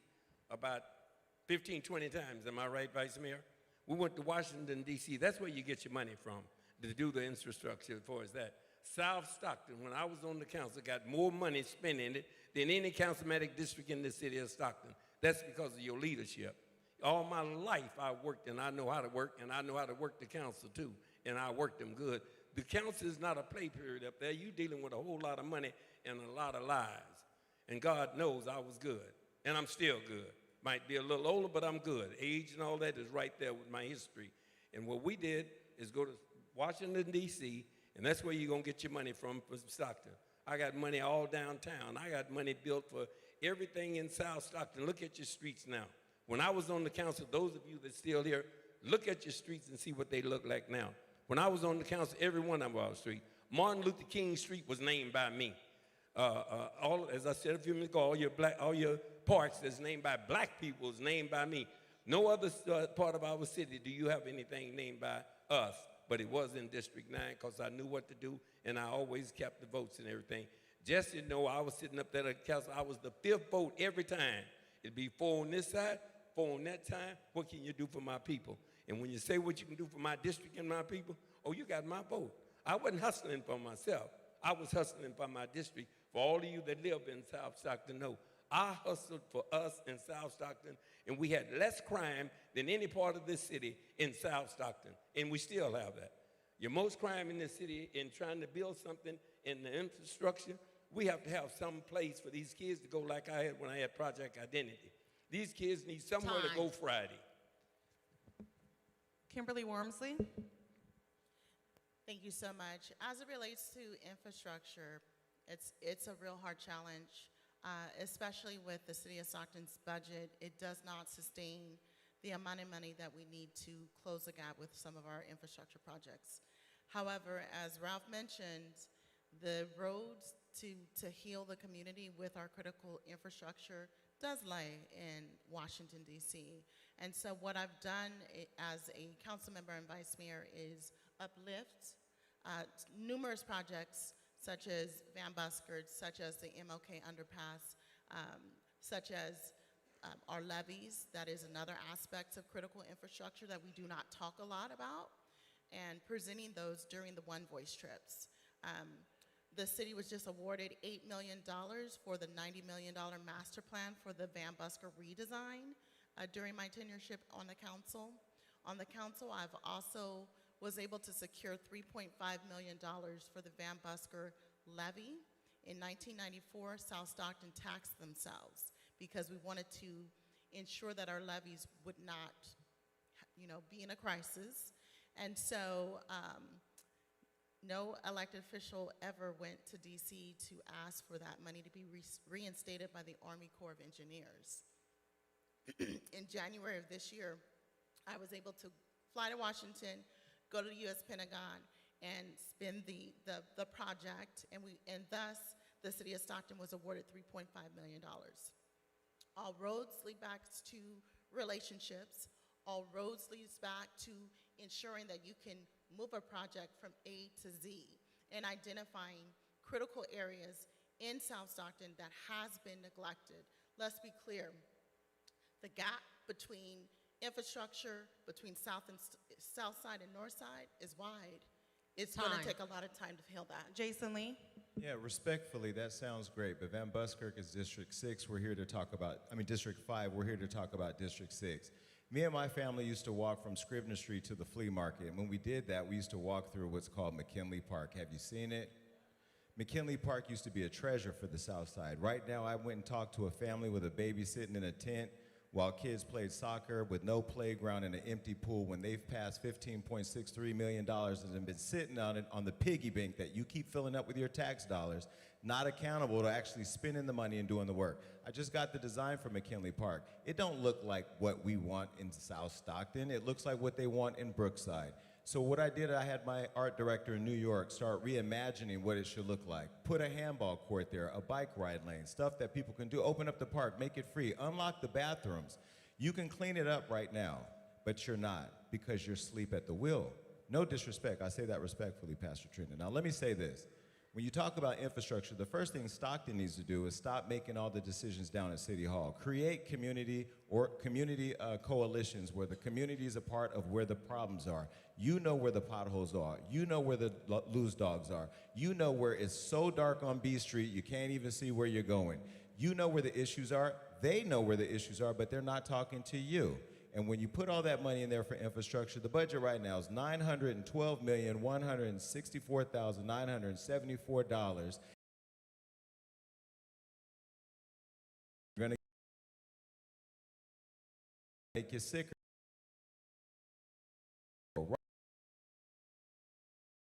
Everything on the north side, when those so that way you can look for more than a job at a warehouse and not have an asthma pump while you're on your way to work. So let's stop talking about what we will do and let's talk about what you haven't done, because that's why I showed up. We got real plans. Let's get to it. Time. Thank you for your answers. The next question would be, what preparation have you had to educate yourself to serve as a local policymaker for City Council, such as serving on public governing boards, commissions, committees, nonprofit boards, community involvement committees, or governance workshops, and how do you plan to work with the council and city manager? This question will start with Kimberly Wormsley. So first and foremost, I think my journey with policy and understanding government began with a group called Emergent California. They work to get women elected, and that was a 12-month journey. I also attended University of Pacific's Good Governments program so that I can understand the process of government, the process of policy, and most importantly, ensuring that there is a transparent government. I also did some work during my college tenureship at CSU Stanislaus, where I majored in social work. I currently have a license to practice clinical social work, and I also work on a state level in terms of elevating mental health services. And so as it relates to the educational framework, I think I have made my way through that, and I just want to emphasize, I did all that living in South Stockton. I did all that raising my children independently. Also, I have experience with the Planning Commission, served 2 years as a chair, 1 year as a vice chair. So I do understand the process of zoning, the process of development as well. I've served on several nonprofits throughout the community. During the pandemic, I also facilitated a coalition to ensure that our community in South Stockton had access to vaccinations, had access to information, and had access to resources to ensure that they were thriving during the pandemic. Thank you. Thank you. We'll go to Jason Lee. You know, when I consult the vice president, the thing I talk to her about is how to really connect to the community, how to really land with the people that you're talking about. I don't have any political experience, but I was shot on 8th and Airport, so I know what crime looks like as a survivor. I wear my brother's face around my neck who was killed at the El Dorado Bowl. Those of you that know Rodney Deion Townsend, you know what working in a community would look like if your family has been a victim of that crime. The police raided my grandmother, Maybelle Tanner's house, and accidentally shot my uncle, Bob. So I understand that police accountability and hitting the right house makes sense, and there needs to be more police, but there needs to be police accountability. And how does the community participate in that? If you know Blondie, who was out in South Stockton policing, you know what community policing looks like, but you don't have no substations in Western Ranch or South Stockton and no police visibility because they took all their benefits away and now they're running away to other cities to go police them. So when you talk about experience, it's not about getting a career ladder. We're not here asking for your vote. We're here to earn your trust. And when we get your trust, we need to show up every day and do the work. I've already said I'm gonna donate my whole salary every single year I'm there to a Southside Athletic Commission that I'm gonna create so that way kids can play football without mismatched helmets and parents struggling to make sure that they can go ahead and do their thing. So when you talk about experience, it's the most experienced leaders on this stage who have made sure they've done everything to benefit while your lives have not changed. So experience, I started a company with Instagram and $100, and you can go to Forbes.com, it's worth $50 million. How did a Southside kid who was in foster care, got shot, watched his brother die, watched his mother die from drugs, have the hardest experience as a child, find faith, find a way out, make a $50 million company only to come back because people that are here and that been here aren't gonna make your lives any different. So I'm not here to sell myself, I'm here to tell you what I wanna do. Ralph White. So y'all don't want the truth. Let's deal with that all the time, okay? I just got through saying, heard something about $50 million. He got over $100 and something million he owed to the federal government. And if he make $1 on that city council, they gonna be there in the state of California. You know what I'm talking about. So please, as I said, don't buy into the lies that told about people that don't know this city. I had 16 and a half years up on that council, and I was good. I was one of the best for y'all. Y'all know how many boycotts I've been involved in, all that kind of. See, when you see a black driving the bus, that's Ralph White. When you see blacks, when I left the city council, there was 16, 18 black firemen. When I got on, it was 5. It was none. When I went on, no black firemen. Police, we only had 5. You know, man, and we have a budget for 450 policemen right now. Do you know how many blacks you have on the police? Force right now, 6. That's ridiculous. When I left, it was 50. It was 38. So you see what happened to you. Once we leave, if you don't have somebody up there speaking for you that know how to speak to you, that know how to run and make deals on you, as he just got through hitting Councilwoman Kimberly about not knowing the city, all of y'all that live in Stockton know that B Street is in the county. And he's just talking about B Street. And Bluntney was one of the most racist white policemen we had. The most racist on the force. Jesse neighbors know what I'm talking about. You know, and the reason why I'll say all this about Jesse, because Jesse know he's been in all those meetings with me, and he was, I said he was the first black elected vice mayor. I was the first black elected by my colleagues. And I had lawyers, doctors, and everything up there. And I became the first and the youngest at 26 years old, and the first in 11 months to do it on the council. And people, I'm gonna tell you something. The best vice mayor, the best city manager that this city have ever had is the one they want to get. Thank you. Thank you. All right, this will be the final question before closing remarks. The question that we have is, with concerns about public safety and law enforcement practices, how will you work to build trust and collaboration between community and the police force, ensuring that just policing while maintaining effective crime prevention? And we will begin with Kimberly Wormsley. Thank you so much. This is a tough question because I think that as a country, we've seen the rise of distrust and mistrust between community and policing. However, as a city, first and foremost, Measure A has opened the door to bringing more police in. And with that, we can be assured that there'll be consistency in our police department. And in order to really develop meaningful and trustful relationships, I think that it's important that our police and our community are working together to solve the issues that we face as a community. Secondly, let's talk about policy. Let's talk about making sure that our police are properly trained through culturally sensitive police practicing, trauma-informed care, and then continuing to ensure that our police are being deployed to issues that pertain to police. And if there's issues that are pertaining to mental health, then we continue to work in alignment with CMC, who is now trained and responding to those types of emergencies. I think that in South Stockton, in particular, Western Ranch, we've done a great job with building neighborhood watch groups. Western Ranch has the highest amount of neighborhood watch groups in the entire city. And so this is evident that when unarmed. Thank you. Ralph White. Again, I say you don't want the truth. You don't want the truth. He texted Kimberly, I don't know how many times, but he said his boyfriend is a Crip. Now, how are we going to get somebody on the council when Southside is mostly blood? You're going to have problems there. You can't have somebody's boyfriend is a Crip, and you're going to tell me you're not going to have problems. I'm just telling you the truth. I tell you don't want the truth. Truth hurts. The truth hurts, and you people need to know it. Check your children out. When you go home, look in their drawer. Make sure they don't have a gun in there. That's our biggest problem right here. You do not.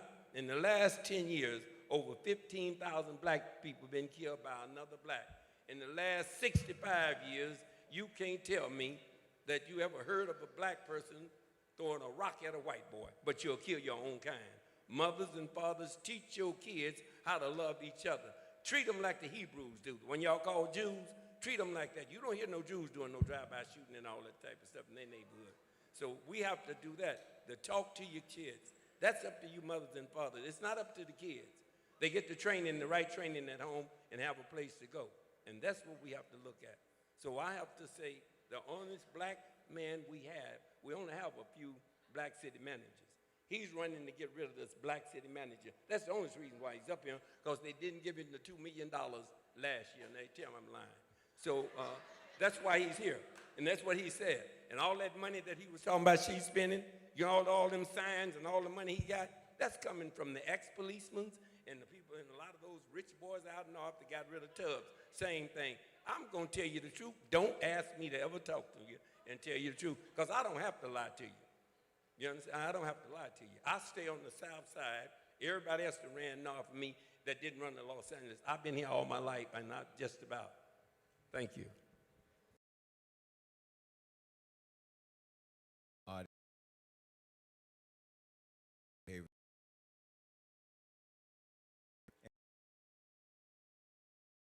Apologize that you have to see what you've seen tonight. But what I will say is this: part of dealing with crime is not looking at the people creating the crime as just the only part of the problem.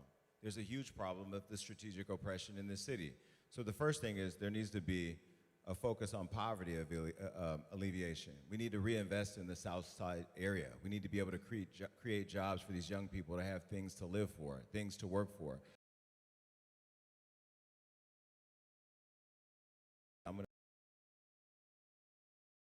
Want to invest way. You need to make sure that you're increasing education, employment opportunities, but also make sure that the police understand the community. Community policing has gone away. There's a mother in this audience whose child was killed by the police, so there needs to be accountability of the police department as well. Yeah, you need more officers, but they also need to be accountable to the communities that they serve. And the other thing I have to say is that the problem with crime in this community is not just at City Hall or the lack of police. It's our people doing it to each other too. And those people need to be accountable, because some of the biggest criminals in this city aren't Bloods and Crips. And I'm gonna leave that at that. But what I will also say in terms of accountability, the city needs to open up, the City Hall needs to open up its doors and allow the community to be a part of this process. I'm thankful that my team has brought a lot of young people into the community of our campaign, and a lot of the people that are in here tonight are out going deep to make sure that the people know that South Stockton will save Stockton if this election is done right, because me being up there ain't gonna be just for South Stockton when I get there. It's making sure that everybody else up there is doing the job for you. And thank you, Jasmine, and everybody for tonight. Thank you. I appreciate the candidates' responses tonight for these questions. We will begin with our closing statements. You will have 2 minutes each, and I will begin with Ralph White. Thank you. First of all, our city manager and our police, we got a black police chief that our city manager appointed. We got a black city manager, only a handful of them in the United States, period, because that's the highest position. Everybody works for the police. Everybody works for the firemen. Everybody that works in the city of Stockton, but the city of Stockton, your black city manager. A lot of them white folks don't like him, and you know that, okay? Because a lot of us don't like each other.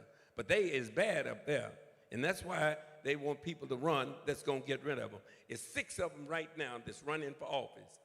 2 in District 2, and you got 1 in District 4, and you got 2 in South Stockton. That say, the other one don't know too much, but it's 2 of them that's coming in here to get rid of your black city manager. Once we get rid of the black city manager, your black police chief is gone. All my life, I've been wanting a black police chief. I got the first black police city manager hired, and Anthony Silva did that. That was Ralph got him hired. Then we got the first black fire chief. That was Ralph got him hired. You understand? And now we down to no blacks on the fire department, trying to get rid of your black police chief, your black city manager. You're going to get rid of the black chief. Brothers and sisters, you know for some time, when you got to know we there watching you, a lot of people ain't going to do nothing. Since he been here, how many blacks have you heard got shot by our police? Only one woman, I think it's 2, but one lady got shot 32 times. 32 times a woman got shot, a black woman. Ain't nobody said nothing about it. I'm ready for you, but I got to wait for a minute. You know the guy in Chicago that got killed? It took him about 4 or 5 years to get him. I already got the FBI on top of it, and they know it. See, a whole lot of stuff that you don't know.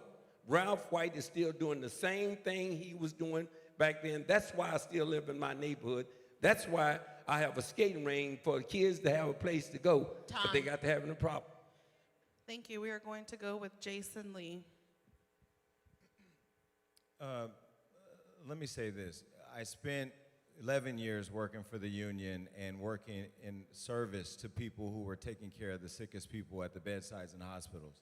And I left that job to be able to start my own business because I wanted to be an entrepreneur and I wanted to be able to have the freedom to do what I want to do. And I've been very successful regardless of what you've heard tonight. It's all online. You can go see it.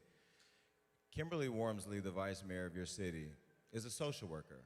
When I was in a foster home for 5 years and my mother was unable to take care of me, it was my social worker that actually made me feel good about getting up every day because they told me my mom was doing the best that she could. And when my mom did better, I went home.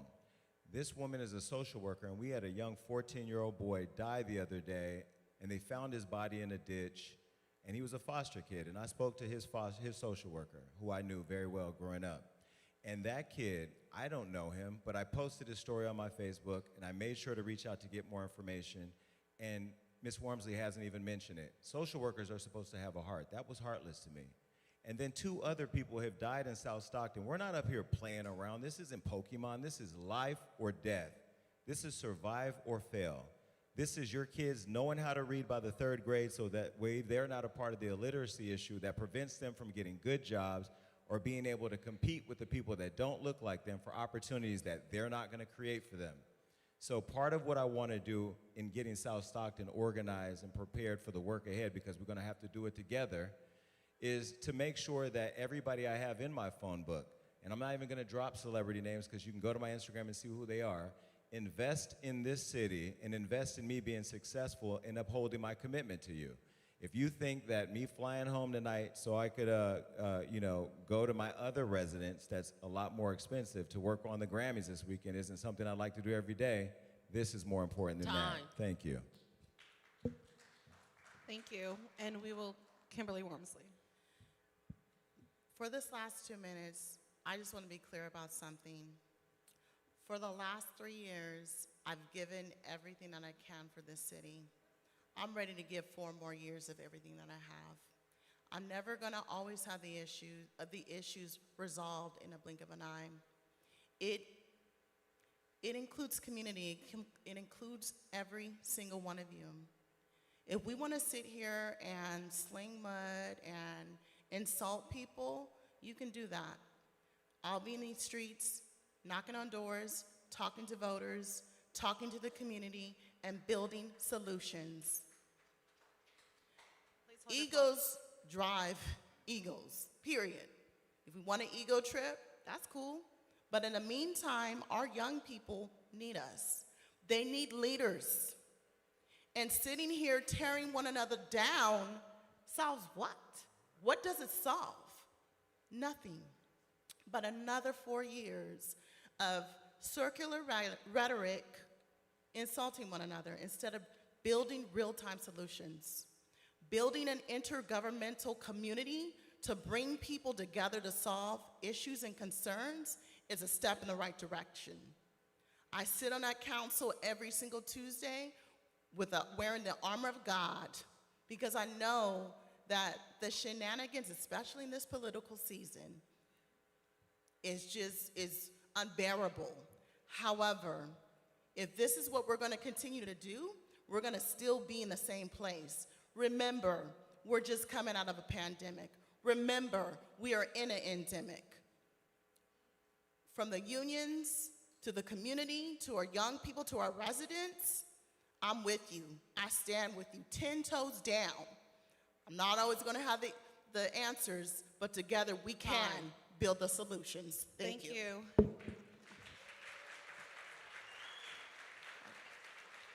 Please join me in thanking our candidates tonight for the District 6 Candidates Forum. Please give it up for Kimberly Wormsley, Ralph White, and Jason Lee.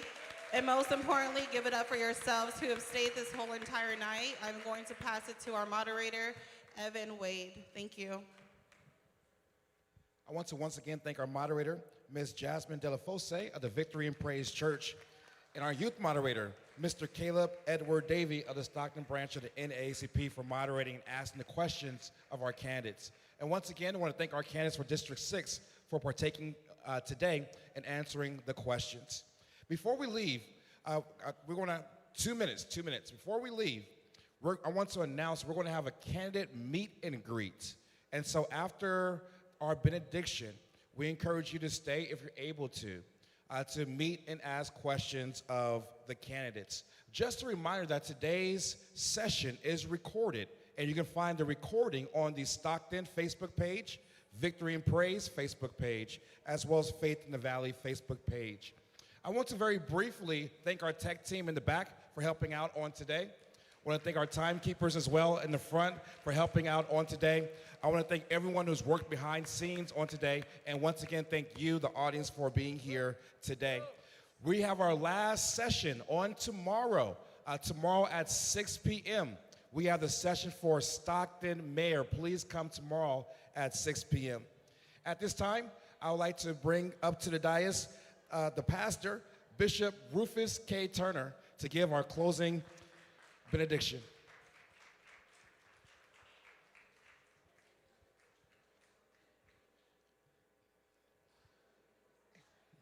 And he'll be giving some final remarks as well, too.